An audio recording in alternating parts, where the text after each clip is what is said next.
friend, and welcome to Mom Babes, where every mom is a babe, and that is you. And if you're like Christina, I don't feel like a babe because I am rushing through everything. I have to do the dishes really fast. I have to get dressed really fast. If I even want to get dressed, I have to get the kids dressed really fast. I have to film this video before the kids wake up from their nap. If that's you, then you're still a babe, even if you don't feel like a babe. I make videos for moms who are creatives and maybe in a rush like you. And if you're like, Christina, I'm not a creative, that's a lie, because guys, raising a live human being is the most creative thing that there is. I would love it if you would take a second, subscribe to the show so that we can hang out. I release videos every Thursday. And if you ding the bell, you'll get notified each time I release a new video. It takes 2 seconds, thank you guys. So today I am gonna do kind of a story. Did you hear my knuckle crack just now? I really can't stand it when my knuckles crack. So I'm gonna take a second, hold on. This week we are talking about blocked ducts when you're breastfeeding, and it was something that I struggled with. I feel like more than the average person. I don't know if blocked ducts from breastfeeding come as like a genetic thing. I do think probably your anatomy has something to do with it, but I had them chronically, like maybe like once a week, once every 2 weeks, like chronically with both of my kids. The first one, I was kind of underproducing at the beginning and then we finally caught up. And the second one, I was overproducing, which is typically more common, you get blocked ducts. And so with both, I was still getting blocked ducts. So I think maybe some people are just more prone to it. So if that's you, I'm here to help you out. First of all, oh my gosh, I'm so sorry. They're so painful, and they kind of like, I would get so upset whenever I got a blocked duct because even though I didn't want it to, and even though I tried to be bigger than the situation, it would take over my whole day. Like mentally, I would just be like, well, today is gonna suck because I have a blocked duct and I'm gonna be in extreme pain all day. There's no way to describe it to people. Imagine there's like a knife being stabbed into your breast and then twisted, and then you cut your breast open, but there's no relief. And I would just sometimes like obsess about how painful it was, and then you don't want to take a painkiller because you're trying not to take medication because you're breastfeeding. And so it was just a whole thing. It's exhausting. I'm so sorry. It does suck, but hopefully this can help. I just remember I would get into this mindset of like, okay, I'm doing my routine. I know it's going to clear up in 48 hours. I'm just gonna, take it back, not have an expectation. But even if you do have like a brief meltdown and you freak out and you're like, I am so tired of this blocked duct. This is so annoying. I hate it. That's okay, because I've been there too. Not my proudest moment, but sometimes you just have to let out all of the frustration, especially if you're not getting any let down from your milk. You can let out emotionally, and that seems to help somehow. I tried everything to kind of, obviously you're like desperately trying to get them unblocked because they're so painful and you're building up a rock inside your breast. I remember getting really frustrated, like, oh my gosh, today's gonna be a blocked duct day. And then I was just kind of in a more demure mood. Demure is a very nice way of saying I was probably a little cranky. Obviously, you wanna watch for things like your body raising temperature, and if the area that is blocked is red and inflamed and is looking like it's getting infected, because then you might need to go to the doctor. But I mean, I think within 48 hours, as long as you are releasing, you should be fine. Everybody's different, so you do want to kind of weigh your own body, and if you just don't have a good feeling about it, maybe you should just go into urgent care, get it checked out, maybe get some antibiotics if you need it. But you really don't want to do the antibiotics if you can avoid it while you're breastfeeding, because you don't want the antibiotics in the baby. That's like a last resort. So I'm going to give you some more natural methods that you can use to release the blocked duct. And I did a combination. I wish I could say just do this one thing and it worked, but I did a combination of 5 or 6 different things. And so I had this blocked duct routine. Every time I got a blocked duct, I would do these 5 or 6 things, and then within 24 to 48 hours it would release. I had one time out of I spent 2.5 years breastfeeding, so one time out of getting them almost every week, every other week, where it released within like an hour or two.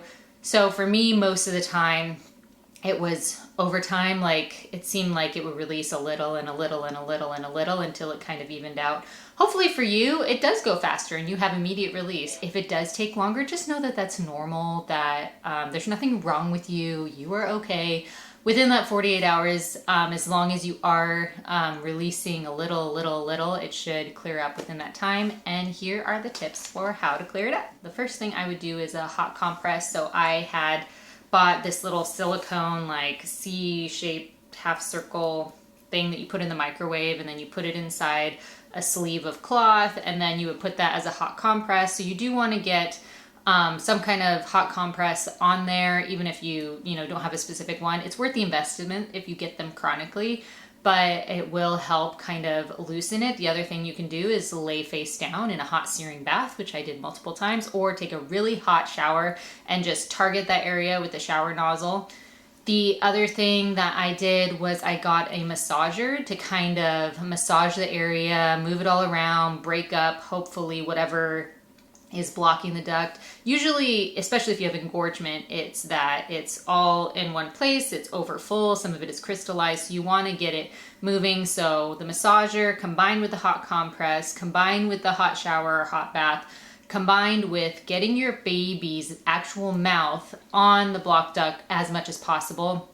It's like this hurt so good thing, because it really hurts when it's blocked to have your baby on there, but if you can get to the place where the baby unblocks the duct, which is what you're trying to get to, you're like, yes, like it hurts, but keep going. That's the only way I know how to describe it. When the baby is on there, you want to make sure that their nose and their mouth is pointed towards wherever the blocked duct is. Typically mine were always on the outside. I don't know if that's an anatomy thing or if that's just commonly where they are. So I would always have baby's nose and mouth pointed toward where it was blocked. And I would always put the baby on the blocked duct breast first, even if that one wasn't as full, because that's when the baby's the hungriest and it's when they're gonna have the most suction. And so you wanna try at all costs to get it unblocked. So I always would start them on the side that was blocked, and then after that, put them on the other side. At least try to get some movement of something before they drink from the other side. Sometimes they don't super love it, but you just keep trying and hopefully eventually they'll cooperate. The other thing I did was I took sunflower Lethicin for my second baby because I had a mom friend that said that it worked. I still got blocked ducts while I was on it. They seemed to be less, so maybe it worked, maybe it was helpful, maybe it's something worth trying. They were so painful, I was down to try anything. So I'm kind of skeptical whether it actually did anything or not, because I still got them, but I seem to get them less. But I don't know if that's also because my baby was more efficient at eating. It's a toss-up, but that is something that I did. Other thing that I did was slept on my back so that you're not leaning to one side or the other, which is where your breast can get compressed, and then that can cause a blockage. So sleep on your back, which I'm a side and a belly sleeper, and was like, oh, I hate that I have to sleep on my back, which added to the whole I hate blocked ducts thing. Anyway, so you sleep on your back. And the other thing is to not wear anything constrictive, like a sports bra. You want to wear something that's really supportive. If you want to wear a lounge type bra, because that's more comfy, that's fine. Maybe something not with a strong underwire. But I found the supportive bra was fine so long as I wasn't wearing an actual sports bra where you're compressing. The breast is squished and therefore can get blocked. The duct can get blocked. After working out while breastfeeding, I would change out of my sports bra as soon as possible, because working out is 30 minutes to an hour, and I sometimes, especially if you're weightlifting, you're like, I'll take a shower in a little bit, but I would be like, nope, I have to take off the sports bra, take a shower right now, because I was prone to getting blocked ducts. So that may be something that you have to do after working out, is just make sure that you change really quickly. The other note I did want to say is I did notice there was a strong correlation between pumping and the blocked ducts, because the pump doesn't extract the milk the same way that your baby would. And so it may put a demand, because you have multiple ducts when you're breastfeeding, so it may put unequal demands and maybe not empty certain ones because it doesn't have the perfect fit, the perfect suction like your baby does. So I noticed I needed to pump sometimes, especially if I was trying to get my supply up, or if, I came back from a date night and I wanted to refresh the bottle, I needed to pump. So it was at some points kind of not like, oh, I'm just not gonna pump. But if you are really struggling, if you cut out pumping, you might be surprised at how much that helps. If you can't cut out pumping, just kind of, there are some things you can do ahead of time to kind of help yourself out, and to just be mindful of like, okay, I'm more prone to blocked ducts because I pumped. That might be something to think about as well. You might want to angle it different so that the strongest pull of the pump is where it is blocked. The other thing too is to know that your ducts aren't like perfect, like moving within the breast. Like sometimes they cross over, at least mine, they're not like, oh, they're all in a row perfectly aligned. So sometimes you're blocked over here, but the actual duct is on this side, you know, where the milk comes out. So it's, I mean, you'll be able to tell once they get really, really full. You'll be like, I know exactly the line of where that duct is because every single piece of it hurts so bad. But just, you know, to know that it might be, your anatomy might not be exactly what you think. And that's something that surprised me. Like I said, for me, I felt like pumping was what caused the blocked duct in the first place. So for me, it didn't make a lot of sense to pump to unblock it because I felt that would cause more issues. But if you have a really good expression with your pump and that doesn't seem to correlate for you, then that might be something worth trying.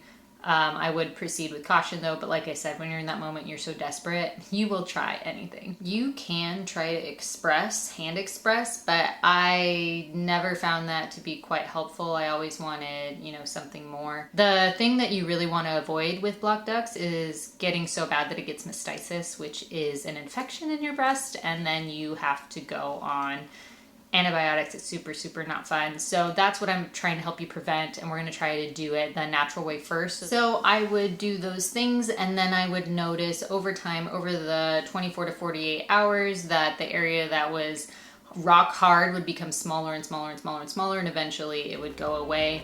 You might get an instant relief. I really hope you do, because girlfriend, I am so there with you. I do want to let you know that if no one has told you yet today, you are doing a good job. Thank you guys for joining me for this quick little video on how to remove your blocked ducts. I really, really hope it's helpful. I am there with you, so sympathetic. And if you try a combination of all those things, I do think that it will help. And like I said, there wasn't one thing that was more helpful than all the others. It was the combination of everything. I had to do everything to make progress, and the progress was gradual. So that's just my story. If you have any other advice or tips or things that really worked for you, please, please, please comment below and let the other moms in our community know. Don't keep those cool secrets for yourself. Thanks guys for watching Mom Babes, and I will catch you next time. Mwah. I'm gonna go try to eat something before my kids wake up from their nap. Good luck.